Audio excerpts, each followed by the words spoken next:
అందరికీ నమస్తే. Hyderabad central university భూముల విషయంలో సుప్రీంకోర్టు కామెంట్ మీకు అందరికీ తెలుసు. 4 వారాలు టైం ఇస్తున్నాం. అయితే పునరుద్ధరణ, అడవి పునరుద్ధరణ మీరు కొట్టేయక ముందు ఎట్లున్నదో గట్ల ఏండ్రి, లేకపోతే సిఎస్తో సహా ఆఫీసర్స్ అందరినీ జైలు వేస్తామన్నారు సుప్రీంకోర్టు. అసలు ఇప్పుడంతా వ్యవహారం అటు ఇటు పోయి లాస్ట్కు సిఎస్ మీదకి వచ్చిందన్నమాట. రేవంత్ రెడ్డికి ఏం సంబంధం, రేవంత్ రెడ్డి గవర్నమెంట్ ఇచ్చేది పోయింది, కానీ ఈ ఇక్కడ అధికారి లేదా అధికారులు వాళ్ళు ఇప్పుడు ఆన్సరబుల్. ఎందుకంటే చీఫ్ సెక్రటరీ ఆ రోజు జరిగినప్పుడు ఇష్యూ జరిగినప్పుడు ఆమెకు తెలుసా తెలియదా అనే విషయం మీద చాలా చర్చలు, లేకపోతే కొందరు పేపర్లలో వార్తలు రాయించుకోవడము ఇవన్నీ జరుగుతూ ఉన్నాయి. చీఫ్ సెక్రటరీకి తెలియకుండా ఈ పని జరిగిందని అనుకోవడానికి ఛాన్స్ లేదు. ఇంకొకటి ఏంటంటే ఈ సుప్రీంకోర్టు కమిటీ కూడా వాళ్ళు ఇచ్చిన రిపోర్ట్లో ఉంది, చీఫ్ సెక్రటరీకి ఇక్కడ జరుగుతున్న ప్రతి విషయం తెలుసు, ఇక్కడ ఏం జరుగుతుందో అన్నీ తెలుసు, ఆమెకు తెలిసే ఇది జరిగింది. ఆమె అంటే మేడం శాంతికుమారి గారు ఉన్నారు. ఇప్పుడు శాంతికుమార్ గారికి తెలిసే ఇదంతా జరిగింది, చీఫ్ సెక్రటరీకి తెలిసి జరిగింది అని ఆ రిపోర్ట్లో వాళ్ళు ఒక లైన్లో రాశారు. ఇప్పుడు వీలైంది మరి రేపు రేవంత్ రెడ్డి రెస్పాన్సిబుల్ కాదు, chief secretary is the responsible సుప్రీంకోర్టుకు. తర్వాత ఇక దీనిలో ఈ పర్మిషన్స్ ఇచ్చిన అటవీ శాఖ అధికారులు వస్తారా, లేకపోతే ఇరిగేషన్ అధికారులు వస్తారా? ఎందుకంటే గవర్నమెంట్ మన చేతిలో ఉందని చెప్పి నెత్తి మనదే కత్తి మనదే అని చెప్పేసి గుండు కూర్చుకుంటామా? కొట్టుకోం కదా, టైం వచ్చామో కొట్టుకుంటాం, తిరుపతి పోయి కొట్టుకుంటాం, గుట్ట పోయి కొట్టుకుంటాం. మళ్ళీ దాన్ని చదువు చేయాలని చెప్పేసి అటవీ శాఖ పర్మిషన్లు వీళ్ళే తెచ్చుకొని, తర్వాత లోకల్ స్టేట్, తర్వాత పొల్యూషన్ కంట్రోల్ బోర్డు సర్టిఫికేట్ వీళ్ళే తెచ్చుకొని, ఇరిగేషన్ డిపార్ట్మెంట్ నుంచి క్లియరెన్స్ తెచ్చుకొని మేము కొట్టేస్తామంటే మనకు ఎంత ఉంటుంది? మనకి ఎన్ని చెక్ పాయింట్ ఉంటాయి ప్రజాస్వామ్యంలో? లోకల్ కోర్టు, హైకోర్టు, సుప్రీంకోర్టు ఇవన్నీ ఉంటాయి కదా. ఇప్పుడు ఏమైందంటే చీఫ్ సెక్రటరీ గారి దగ్గర వచ్చి ఆగింది ఇష్యూ మొత్తం కూడా. చీఫ్ సెక్రటరీ గారు వాట్ నెక్స్ట్, అడవి పునరుద్ధరణ అనేది అయితే 100% వీలు కాదు. ఇప్పుడు ఒక మొక్కకు, ఒక చెట్టుకు 5 మొక్కలు 5 మొక్కలు నాటండి, 5 మొక్కలను మళ్ళీ మీరు అంత మానయ్యే వరకు మీరే రెస్పాన్సిబుల్, మీరు ఏం చేస్తారో అంటే అట్లాంటి కొన్ని రెమెడీస్ ఉంటాయి చట్టంలో. ప్రతి దానికి ఒక రెమెడీ ఉంటుంది, దానికి కూడా రెమెడీ దొరుకుతుందేమో అట్లా. కానీ ఇవి కొట్టేసిన చెట్లు ఆల్రెడీ ఏ సామీలకో పోయినాయి. సామీలు అంటే తెలుసు కదా, కట్టకొద్ద మిషన్లకి ఎక్కడో పోయింటాయి ఆల్రెడీ. కాబట్టి ఉన్న అడవిని ఉన్నట్టుగా పెట్టడానికైతే అవకాశం లేదు, గ్రాఫిక్స్లో తప్ప నిజంగా పెట్టడానికి అవకాశం ఉండదు. ఇప్పుడు ఏంది ఇక నెక్స్ట్ మిగిలింది సిఎస్. గవర్నమెంట్ ఏం చేస్తుందంటే వీళ్ళ పేపర్లో రాపిచ్చారు, ఇద్దరు నాన్ ఐఏఎస్ ఆఫీసర్లు ఇదంతా చేసినారు, కనీసం పైన ఉన్న వాళ్ళ అధికారులు కూడా చెప్పకుండా బుల్డోజర్స్ పంపినరు, అందుకే జాతీయ స్థాయిలో కాంగ్రెస్కు డ్యామేజ్ అయిపోయిందని రాపించుకున్నారు వాళ్ళు. ఇక్కడ నాన్ ఐఏఎస్ క్యాడర్ వాళ్ళు ఎవరో చెప్తే బుల్డోజర్స్ ఎస్యూలోకి పోయి కొట్టేస్తాయా? ఓలా నాన్ ఐఏఎస్ ఆఫీసర్లు కనుక ఈ నిర్ణయం తీసుకుంటే మరుసటి రోజు టీజీఐఎస్ నుంచి ప్రెస్ నోట్ ఎందుకు ఇచ్చిండ్రు? ఇది ప్రభుత్వ భూమే, మా భూమే, ఇది తప్పు, వీళ్ళు ఆరోపించిన తప్పు, దీంట్లో జింకలు లేవు, ఏమి లేవు అని ఎందుకు ఇచ్చింది ప్రెస్ నోట్? ప్లస్ సుప్రీంకోర్టు కమిటీయే సిఎస్కు తెలిసి జరిగిందని చెప్పిండు. ఇంకోటి ఏంటంటే దీనిలో లీగల్ పాయింట్ ఏంటంటే ఇప్పుడు ప్రభుత్వం తరఫున సిఎస్ఏ రిపోర్ట్ చేసింది కదా, సిఎస్కి తెలియకపోతే నాకు తెలియదని రిపోర్ట్ చేస్తుండే కోర్టుకు, నాకు అసలు ఈ విషయమే తెలియదు, అసలు ఆడ ఏం జరిగిందో తెలియదు, గుర్తులేదా, మర్చిపోయా అని చెప్పేస్తుంటారు కదా. అట్లా చెప్పలే కదా, రిపోర్ట్ ఇచ్చారు కదా, అది ప్రభుత్వ భూమి, అక్కడ మేము కొట్టింది కేవలం చిన్న మొక్కలు కొట్టినాం, గడ్డి గరక తీసేసినాం తప్ప పెద్ద మాన్లు కొట్టలేదు, అక్కడ మాకు వన్యప్రాణులు కనబడలేదు అని రిపోర్ట్ ఇచ్చారు కదా. అంటే ఆమె ప్రత్యక్షంగా ఉన్నట్లే. కాకపోతే ఇదేంటంటే చీఫ్ సెక్రటరీ గారు ఆల్రెడీ ఈ మంత్ 7th రిటైర్మెంట్ అయిపోయింది.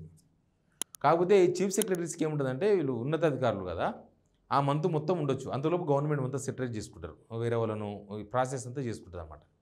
ఈ నెల లాస్ట్ వరకు శాంతికుమార్ గారు చీఫ్ సెక్రటరీగా ఉంటారు. నెక్స్ట్ మంత్ కదా, నెక్స్ట్ మంత్ కోర్టులో హియరింగ్ మళ్ళీ ఇది. నెక్స్ట్ మంత్ టైం ఇచ్చారు కదా, మే 17 టైం ఇచ్చారు కదా, అప్పటి వరకు చీఫ్ సెక్రటరీగా అయితే మేడం ఉండరు, ఇంకో కొత్త చీఫ్ సెక్రటరీ వస్తారు. అయితే ఇక్కడ మేడం కాదు బాధ్యులు, చీఫ్ సెక్రటరీ బాధ్యులు. చీఫ్ సెక్రటరీ సీట్లో ఎవరుంటే వాళ్ళు బాధ్యులు. దానిలో శాంతికుమార్ గారు ఉండని, రేపు ఇంకోరు రాని, రామకృష్ణ గారు రాని, లేకపోతే ఇంకొక చీఫ్ సెక్రటరీ రాని, ఎవరని రాని, ఎవరు వస్తే ఆ చీఫ్ సెక్రటరీ పోస్ట్లో ఎవరుంటే వాళ్ళు బాధ్యులు. అంతేగాని పోయిన చీఫ్ సెక్రటరీ తీసుకుంది కాబట్టి నాకు సంబంధం లేదు అన్నీ కూడా లేదు, అట్లే ఉంటాయి. ఇప్పుడు కలెక్టర్ మారుతాడు, పోయినసారి కలెక్టర్కు ఒక ఆదేశం హైకోర్టు నుంచో ఏదో కోర్టు నుంచి ఉంది, ఫలానాది చేయండి అని, ఆయన చేయలేదు, ఈయన చేయలేదు, అట్లే ఉంది. అది కోర్టు ఉల్లంఘన కిందకి వస్తుంది. ఆ పాత కలెక్టర్కి ఏరు శిక్ష. ఇప్పుడు ఎవరైతే సీట్లో కూర్చున్నారో ఆ కలెక్టర్కే పడుతుంది శిక్ష. ఒక రోజో, 2 రోజులో కోర్టు ఏం చేయాలనుకుంటుంది. సేమ్ ఇక్కడ కూడా చీఫ్ సెక్రటరీగా ఇప్పుడున్న శాంతికుమార్ గారు దిగిపోతారు కంపల్సరీ. నెక్స్ట్ వచ్చేసి చీఫ్ సెక్రటరీ బాధ్యతలు వహిస్తారు. నెక్స్ట్ అటవీ శాఖ ఆఫీసర్ ఉన్నారు, వాళ్ళు బాధ్యత వహిస్తారు. ఇరిగేషన్ ఆఫీసర్ ఎవరో, ఆ లోకల్ ఎంఆర్ఓ ఎవరో వాళ్ళంతా బాధ్యత వహించాల్సి వస్తుంది. ఇప్పుడు వాళ్ళంతా పెద్ద ఆఫీసర్స్ టీం అంతా కూడా దీనిలో బాధ్యత. 10 మంది ఉన్నారు చూసినరా. మొన్న లీగల్ ఒపీనియన్స్ కోసం అని, సలహాల కోసం అని చెప్పి చీఫ్ సెక్రటరీతో పాటు అందరూ పోయినారు. 10 మంది ఆఫీసర్లు పోయినారు. వాళ్ళందరూ దీనిలో బాధ్యులే. అందరికీ ఉంటుంది ఉంటే. ఆల్రెడీ ఈ విషయాన్ని చీఫ్ సెక్రటరీ గారు ఆల్రెడీ రిటైర్ అయిపోయినని చెప్పేసి ప్రభుత్వం తరఫున వాదించిన అడ్వకేట్ ఆల్రెడీ చెప్పేసిండు.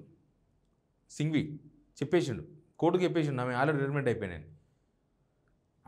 సుప్రీంకోర్టు ఏం స్పందించిందో కరెక్ట్గా తెలియదు పాయింట్. కానీ చీఫ్ సెక్రటరీగా ఎవరుంటే వాళ్ళు బాధ్యులు. ఇక రేవంత్ రెడ్డి యాక్చువల్గా చీఫ్ సెక్రటరీ కూడా ఆ సంఘటన స్థలానికి పోయినట్టుగా అయితే ఎక్కడ ఏ పేపర్ ఏ మీడియా రిపోర్ట్ చేయలేదు. మరి పోయినరా పోలేదా అనేది తెలియదు.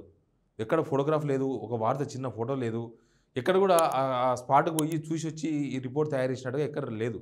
మరి బట్టి విక్రమార్క గారు చెప్పింది, పొంగులేటి శ్రీనివాసరెడ్డి గారు చెప్పింది, లేకపోతే ఇంకొకరు చెప్పింది, లేకపోతే గాంధీ భవన్లో పీసీసీ చీఫ్ మహేష్ కుమార్ గౌడ్ గారు ప్రెస్ మీట్ పెట్టి చెప్పింది, అవన్నీ కలిపి తయారు చేసిన రిపోర్టా అది? లేకపోతే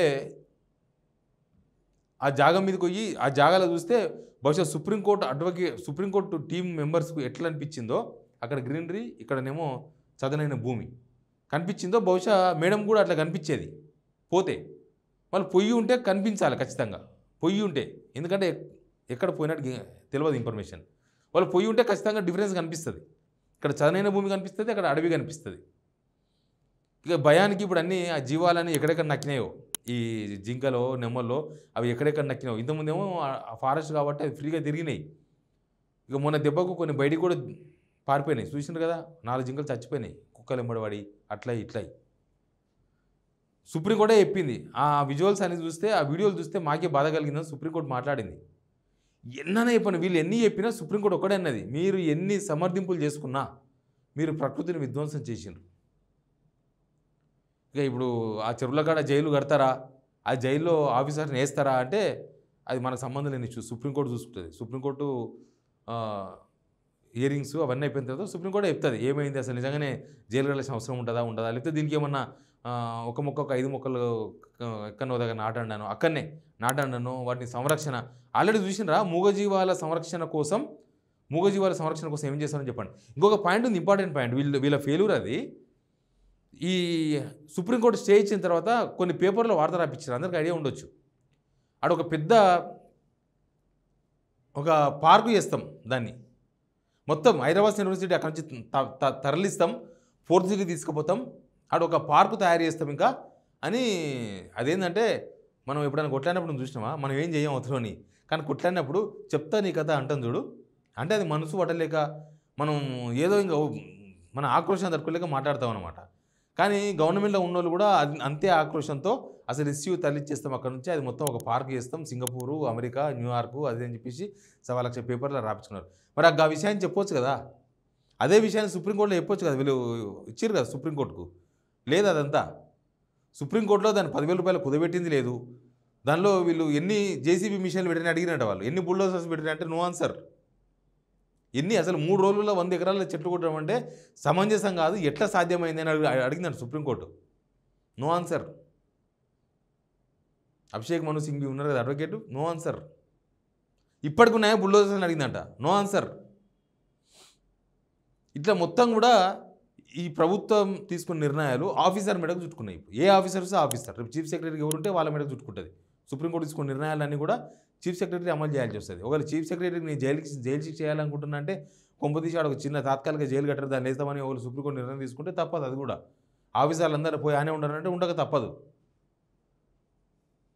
ఆఫీసర్సు చూసి కనీసం ఆఫీసర్సు బాధ్యత కూడా వీళ్ళు ఎవరు తీసుకునే పొజిషన్ లేరు. ఒక ఆఫీసర్కి ఏదైనా ఇబ్బంది కలిగితే ఇట్లే లీగల్ ఇష్యూస్లో రెస్పాన్సిబుల్ తీసుకోవడానికి కూడా వీళ్ళు ఎవ్వరు తయారుగా లేరు గవర్నమెంట్లో. అవును నేనే చేయించిన, అవును నేనే ఇవన్నీ చేయించిన, ఇప్పటిదాకా అయిందా? సుప్రీంకోర్టులో ఏమైనా చెప్పుకున్నారా? చీఫ్ సెక్రటరీ కాదు ప్రభుత్వం తీసుకున్న దాన్ని నిర్ణయం చెప్పినరా? ఏం చెప్పలే. రేవంత్ రెడ్డి గారు నిర్ణయం తీసుకుని ఏమన్నా మాట్లాడినరా? అసలు రేవంత్ రెడ్డి మాటనే లేదు దానిలో. కాకపోతే దీనికి మొత్తం రేవంత్ రెడ్డి బాధ్యుడు. రేవంత్ రెడ్డి మొత్తం బాధ్యుడు. ఎనీవే మొత్తం ఉచ్చు అంతా కూడా చీఫ్ సెక్రటరీ చుట్టూ ఉంది. పాపం ఎవరు వచ్చినా, ఇప్పుడు మేడం ఉన్నా, రేపు ఇంకెవరు వచ్చినా వాళ్ళ పరిస్థితి ఏందో మనకు తెలియదు, కోర్టు ఏం చెప్తుందో మనకు తెలియదు. కానీ ఈ వ్యవహారంలో వీళ్ళంతా సేఫ్ అయ్యే ప్రయత్నాలు చేస్తున్నారు. శ్రీధర్బాబు గారు చూశారు కదా, మాట్లాడేసిండ్రు ఆల్రెడీ. బట్టి విక్రమార్క సైలెంట్ అయిపోయాడు, పొంగులేటి శ్రీనివాసరెడ్డి ఖామోష్ అయిపోయాడు. ఇక దీనిలో ఎవరు మాట్లాడతలేరు. రేవంత్ రెడ్డి పోయి జర్మనీలో కూర్చున్నాడు. మా సుప్రీంకోర్టు తెచ్చినాక రెస్పాండ్ అయ్యిందా? ఒక్క మాట, ఒక ట్వీట్ చేయొచ్చు కదా, నో ట్వీట్. అసలు లేనే లేదు. సీఎంఓ నుంచి ఒక ప్రెస్ నోట్ వస్తుంది. సీఎం ఆఫీస్ ఆయన ఉన్నా లేకపోయినా అది పనిచేస్తూ ఉంటుంది. అక్కడి నుంచి ఏమైనా ప్రెస్ నోట్ వచ్చిందా? మేము సుప్రీంకోర్టు స్వీకరిస్తున్నాం, లేకపోతే సుప్రీంకోర్టుని ఎవరైనా తప్పుదో పట్టించిండ్రు. నేను ఇంతకుముందు వీడియోలు చెప్పినా కదా, అసలు ఏ వీడియోలు చూసి సుప్రీంకోర్టు కూడా భ్రమపడింది కాబట్టి సుప్రీంకోర్టు కూడా ఒక కేసు వేస్తాం. ఇక్కడనే కూకట్పల్లి పోలీస్ స్టేషన్లో పెడతారు వీళ్ళు. కూకట్పల్లి పోలీస్ స్టేషన్లో లేకపోతే వీళ్ళకి అనుకూలమైన పోలీస్ స్టేషన్లో సుప్రీంకోర్టు కూడా మేము కేసు వేస్తామంటే మన ఎస్ఐలు సీఏలు సుప్రీంకోర్టు మీద కూడా ఎఫ్ఐఆర్ రాసేస్తారు. ఎందుకంటే సీఎం చెప్పింది కాబట్టి. అంత ధర్మంగా నడుస్తుంది వ్యవహారం ఇక్కడ. మరి వాళ్ళ మీద పెట్టాలి. ఇప్పుడు జింకలు వారిపోతుంటే చూసి బాధ కలిగిందని జడ్జి అన్నాడు గవాయి గారు. ఆయన రేపు చీఫ్ జడ్జి కూడా అవుతున్నాడు సుప్రీంకోర్టు. ఇక పెడితే మరి వాళ్ళ మీద కేసు పెట్టాలి. ఇప్పుడు అందరి మీద కేసు పెట్టినట్టు ఏమైతుందో తెలియదు. కానీ సిఎస్ చుట్టూ మొత్తం ముళ్ళకంప మీద కూర్చున్నట్టు అయిపోయింది. సిఎస్ సీట్ను డేంజర్లో పడేసింది గవర్నమెంట్. డేంజర్ జోన్లోకి పోయింది సిఎస్ సీటు. ఆ సీట్లో ఎవరు కూర్చుంటే వాళ్ళు బాధ్యులు ఇప్పుడు ఈ జరిగిన సంఘటనకు. Please subscribe signal TV.